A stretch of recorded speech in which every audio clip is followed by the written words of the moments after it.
Could you tell me how you can believe, and indeed anybody in this room could believe, in one man who couldn't read, couldn't write, indeed could get his followers by bloodshed through war.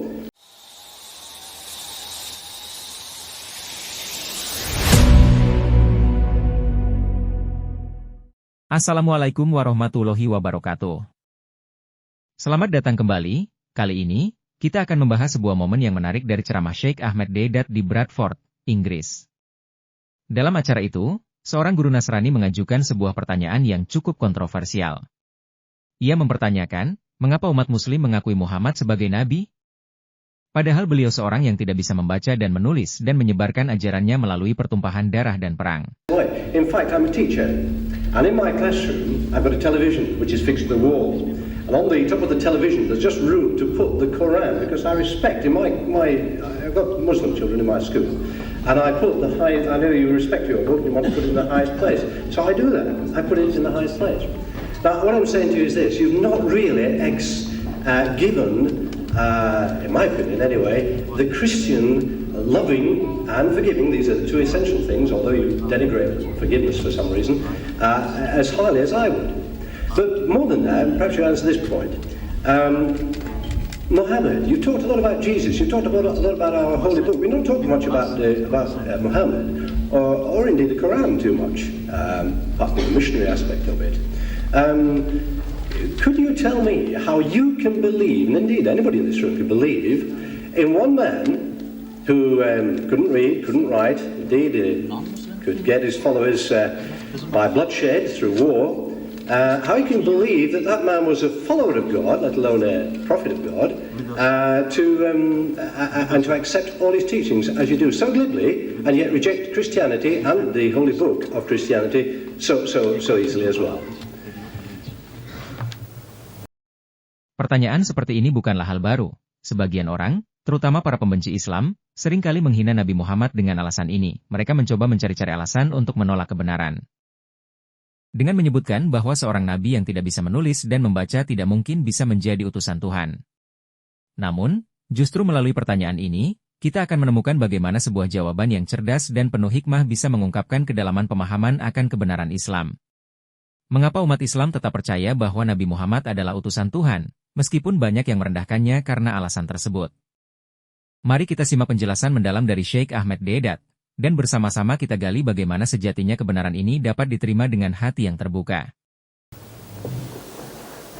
You see, you have thrown in so many things in this little contribution of yours, that how can we believe in a man who was illiterate and who by bloodshed, who had spread his faith, converted the people.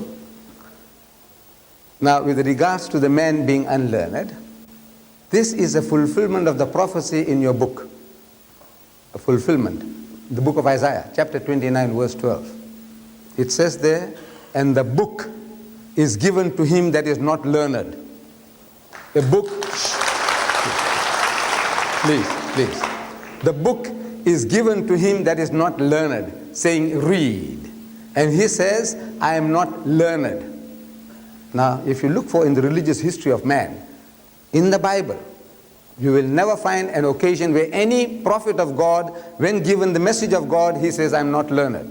But if you read any biography of Muhammad, any written by Muslims or non-Muslims, they will tell you that the first revelation that was given to him in Ghar Hira, the Mount of Hira, when the angel of God comes to him and commands him in his mother tongue, he says, Iqra, read.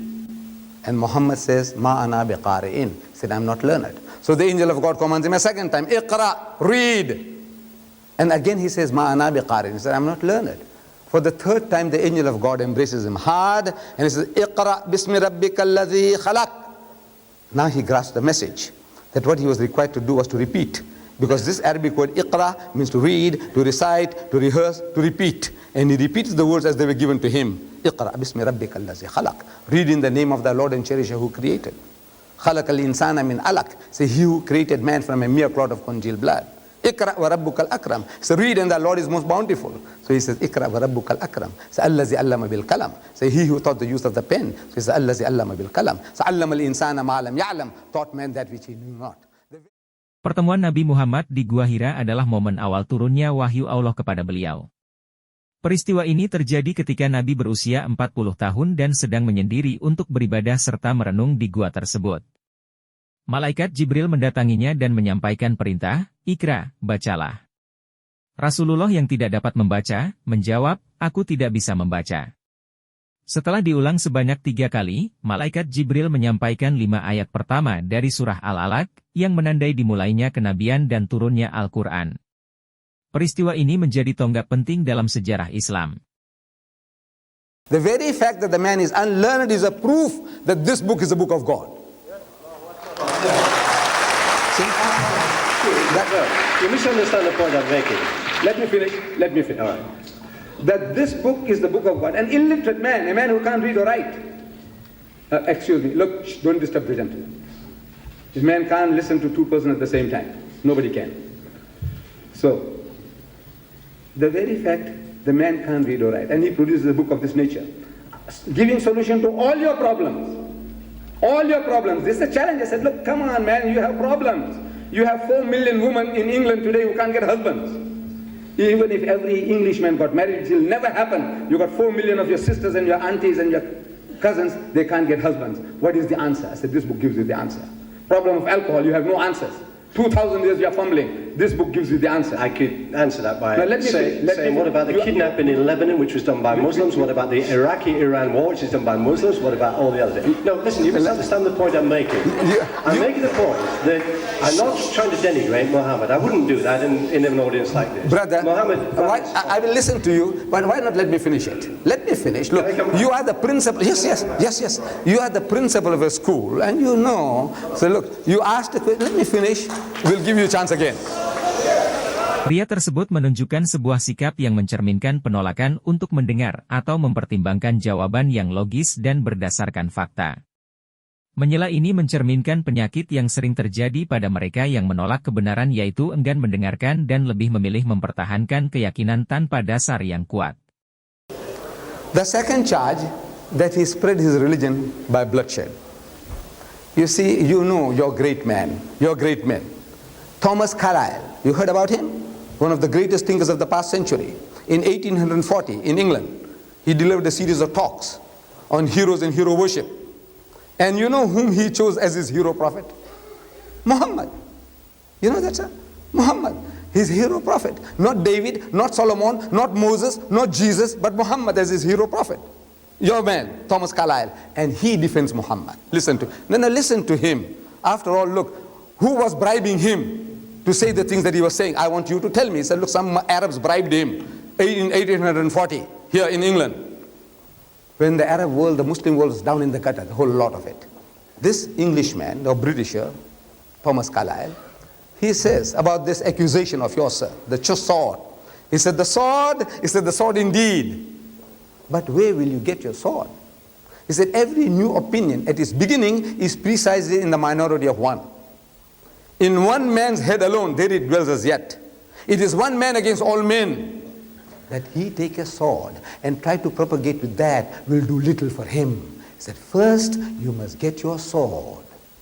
Where do you get your sword? Where do you get your sword from? By force? One man against all men, the whole nation? Whatever he preached, it was going against the grain of the nation. They were not like politicians. Muhammad was not a politician. The politician was giving you what you want. Churchill was offering you what you wanted. You wanted to save your country from the Germans. He said, look, you listen to me and I will see that Germany doesn't conquer this country. Hitler told his people, you listen to me and I will give you a Lebensraum, elbow room, that you'll rule this Europe and the world for 1,000 years. Muhammad is going against the grain of the whole nation. A nation of drunkards. They want to drink, he says no drink. They want to gamble, he says no gambling.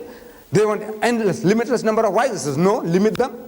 At every step, he went against the grain and he conquered them with what? With a sword. One man against the whole world with a sword. Does it make sense? Then the Muslims spread out. You know we ruled Spain for 800 years. If 800 years the Muslims ruled any type of force, even economic force, we wouldn't have been thrown out of Spain. 800 years. We ruled that country, and when we were kicked out, there was not one man left in that country to give the azan. Reason? Because they didn't use any type of force. We ruled India for 1,000 years, the Muslims. And after 1,000 years of Muslim rule, when partition takes place, the Muslim gets 1/4, the Hindu gets 3/4. Why? Because we didn't use any force. Indonesia, I want to know which Muslim army went there. 130 million Muslims. Malaysia, which Muslim army went there? The whole of East Africa, which Muslim army went there? The whole of West Africa, which Muslim army went there? Tell me, force. Today in Britain, people like you, sir, people who think, who are not prejudiced, they are accepting Islam. What sword? It is the sword of the intellect. Sir. Tuduhan bahwa Nabi Muhammad menyebarkan ajaran Islam melalui kekerasan tidak terbukti dan bertentangan dengan fakta sejarah. Beliau adalah utusan Allah yang mengajarkan perdamaian, kasih sayang, dan keadilan. Sebaliknya, sejarah menunjukkan bahwa kekerasan atas nama agama lebih banyak dilakukan oleh pihak yang menuduh. Mari melihat sejarah dengan objektif dan berlandaskan fakta, bukan prasangka. Sampai ketemu di video berikutnya.